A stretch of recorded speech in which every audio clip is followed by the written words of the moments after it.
हाय friends, मैं Meena Pandey. Welcome back to my channel serve with love.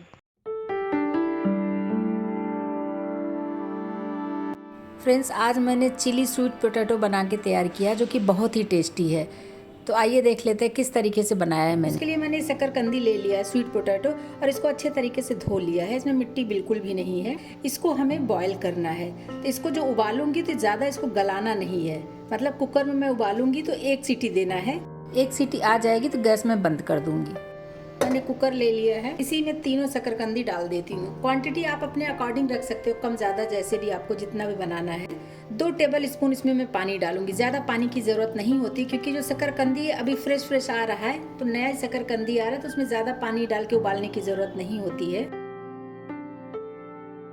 इसको gas पे चढ़ा देती हूँ। एक सीटी आ जाएगी, फिर गैस को बंद कर दूंगी। तो जब कुकर हमारा ठंडा हो जाएगा तो जितना पका रहेगा वही उतना चाहिए, मतलब कि 70 to 80% शकरकंदी हमारी पकी हुई होनी चाहिए। कुकर हमारा ठंडा हो गया, एक सीटी आ गई थी, बंद कर दिया था, कुकर ठंडा हो चुका है। शकरकंदी चेक कर लेती हूँ। बहुत ज़्यादा गलाना नहीं था, तो बस जिस तरीके से हमें पकाना था वो पक चुका है, मतलब 70 to 80% शकरकंदी हमारी पकी हुई होनी चाहिए। तो फ्रेंड्स, शकरकंदी मैं निकाल लेती हूँ।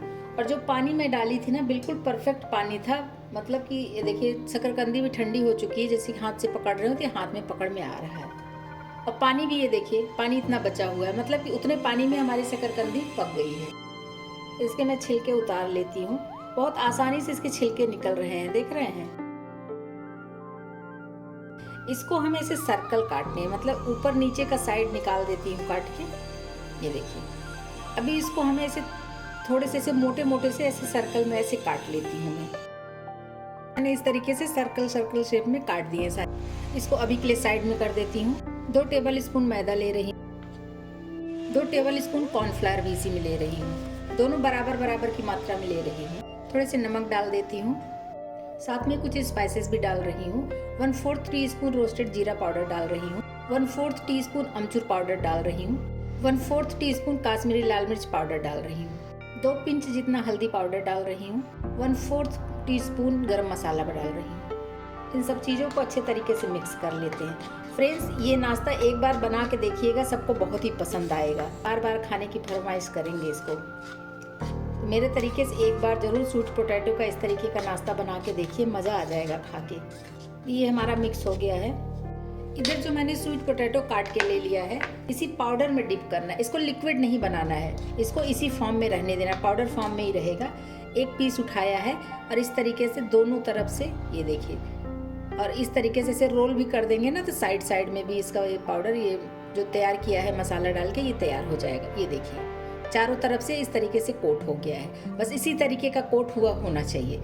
तो बस इसको उठा के ऐसे मैं कोट करके प्लेट में रखती जा रही हूँ। बहुत अच्छे तरीके से कोट हो जाएगा फ्रेंड्स, क्योंकि स्वीट पोटैटो है ना, ठंडा होने के बाद भी इसमें थोड़ा सा नमी रहता ही है। ये देखिए, इस तरीके का ये कोट हुआ होना चाहिए। बस इसी तरीके से सारे स्वीट पोटैटो को मैं कोट कर देती हूँ। तो ये देखिए फ्रेंड्स, ये सारे स्वीट पोटैटो में देखिए कोट हो गया है। इसको अभी मुझे फ्राई करना है, तो आइए फ्राई कर लेते हैं। कढ़ाई में तेल चढ़ा दिया, तेल को गर्म होने देती हूँ। इसको हाई हीट होने देती हूँ। जैसे हम पूड़ी या पकौड़े तलते हैं ना, उसी तरीके का ये तेल हमारा गर्म होना चाहिए। तेल हमारा गर्म हो चुका है, जैसे कि दिख रहा होगा ना इसमें कि तेल हमारा उबल रहा है। ऐसा एक पीस में इसी में डाल दे रही हूँ। तो फ्रेंड्स, कढ़ाई में जितने पीस आ गए मैंने उतने ही डाल दिए हैं। अभी इसको टच नहीं करूँगी, नीचे के साइड में इसको पक जाने देती हूँ। गैस को मैंने हाई फ्लेम पे ही किया है, क्योंकि स्वीट पोटैटो हमारा 80% पका हुआ है। ऊपर नीचे क्रिस्पी हो जाएगा, तब तक स्वीट पोटैटो भी पक जाएगा। इसको हमें क्रिस्पी करारे करके निकाल लेना है। अभी मैं इसको पलटूंगी नहीं, इसको ऐसे ही मैं पकने देती हूँ। आइए एक बार घुमा देती हूँ, क्योंकि 2 से 3 मिनट ही पकते हुए हो गया है। एक बार इसको पलट देती हूँ। पलट के इसको गोल्डन क्रिस्पी आने तक इसको पका लूँ। एक बार फिर से पलट देती हूँ। ये देखिए, साइड से गोल्डन होना स्टार्ट हो गया है। जो सर्कल है ना, साइड में गोल्डन होना स्टार्ट हो गया है। बस इसको उलटते पलटते हमें गोल्डन कलर में कर लेना है। इसका कलर देख के गोल्डन लग रहा है फ्रेंड्स, ये देखिए गोल्डन कलर में आ गया है। तो इसको मैं निकाल लेती हूँ। इसी में दूसरा बैच भी ऐसे फ्राई कर लूँगी। ये देखिए, दूसरे छन्नी में ऐसे कढ़ाई के ऊपर ही रोक के रखूँगी, तो एक्स्ट्रा तेल जो भी होगा ना, सारा तेल इसका निकल जाएगा। इसी में मैं दूसरा बैच भी डाल देती हूँ। और उसी तरीके से इसको भी गोल्डन क्रिस्पी करके मैं निकाल लूँगी। जितना क्रिस्पी आपको चाहिए आप अपने अकॉर्डिंग कर सकते हो। ये देखिए फ्रेंड्स, एक बैच मैंने इसको फ्राई कर लिया है और कितना क्रिस्पी बना है, सुनिए आवाज़ इसका,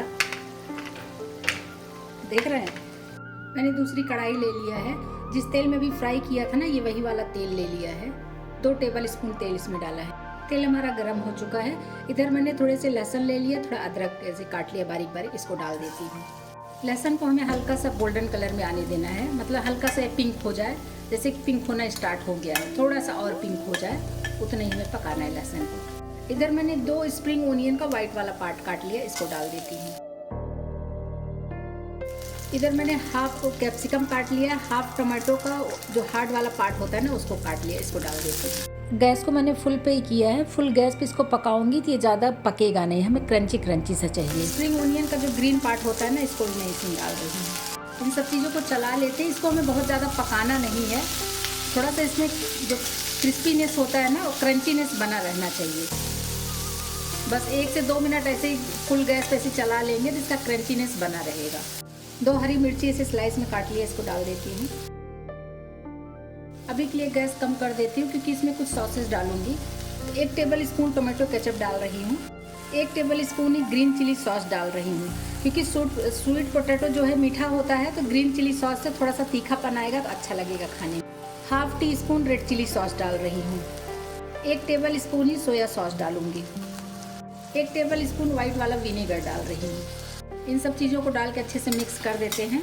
2 पिंच के जितना मैं इसमें नमक डाल रही हूँ, क्योंकि जब स्वीट पोटैटो का मैंने पाउडर बना के तैयार किया था ना, कॉर्नफ्लावर वगैरह तैयार किया था, उसमें भी नमक डाला था और सॉसेज में भी नमक होता है। बहुत ज़्यादा नमकीन नहीं करना है मुझे, इसलिए मैंने 2 से 3 पिंच के जितना नमक डाला है इसमें। और ये देखिए गाढ़ा सा ये इसका लिक्विड तैयार हो गया ना। इसमें कॉर्नफ्लावर का पाउडर जो घोल तैयार करके डाला जाता है, वो मैंने नहीं डाला है, क्योंकि मुझे ये स्वीट पोटैटो का जो मैं बनाऊंगी ना, उसको स्नैक्स के तौर पे खाना है, तो लिक्विड मुझे नहीं चाहिए। तो ये देखिए जो स्वीट पोटैटो है, इसको सारा डाल देती हूँ। 1 टीस्पून व्हाइट वाला तिल ले लिया है, इसको डाल देती हूँ। इससे देखने में भी बहुत अच्छा लगेगा और खाने में क्रंची क्रंची रहेगा तो भी बहुत अच्छा लगेगा। बस अभी सभी कुछ ऐसे मिक्स कर लेते हैं। बहुत ही शानदार स्नैक्स बन के तैयार होगा फ्रेंड्स। एक बार मेरे कहने पे इस तरीके से ज़रूर बना के देखिएगा। बहुत सारे मंचूरियन वगैरह आपने खाया होगा, लेकिन इस तरीके से स्वीट पोटैटो का भी मंचूरियन बना के खाइए, बहुत ही टेस्टी बनेगा। मेरे तो मुँह में पानी आ रहा है फ्रेंड्स। तो आप बनाइए और खाइए, फिर बताइए कि कैसा बना था। ये देखिए मैंने मिक्स कर दिया है। अभी इसको ज़्यादा पकाने की ज़रूरत नहीं है, बस अभी गैस बंद कर देती हूँ और खाने के लिए इसको सर्व कर देती हूँ। आप चाहे चाय के साथ खाएंगे या फिर वैसे ही स्नैक्स के तौर पे खाएंगे, छोटी मोटी भूख लगी है तब खाएंगे, बहुत ही टेस्टी बना है। देख के मुँह में पानी आ रहा है। आइए खाने के लिए सर्व कर देती हूँ। तो फ्रेंड्स थोड़ा सा मैंने ऊपर से भी व्हाइट वाला तिल डाल दिया है, क्योंकि सॉसेज में मिल के वो उसी में मिक्स हो जाता है, इसलिए देखने में अच्छा लगेगा। थोड़ा सा मैंने स्प्रिंग ओनियन का ग्रीन पार्ट ले लिया है, बस इसको डाल देती हूँ। तो फ्रेंड्स मेरा ये स्वीट पोटैटो का मंचूरियन बन के तैयार हो गया। बहुत ही टेस्टी है फ्रेंड्स, एक बार ज़रूर बना के ट्राई करिएगा, सबको बहुत ही पसंद आएगा। अगर आपको मेरा तरीका पसंद आया हो तो लाइक और कमेंट्स करना बिल्कुल भी मत भूलना फ्रेंड्स।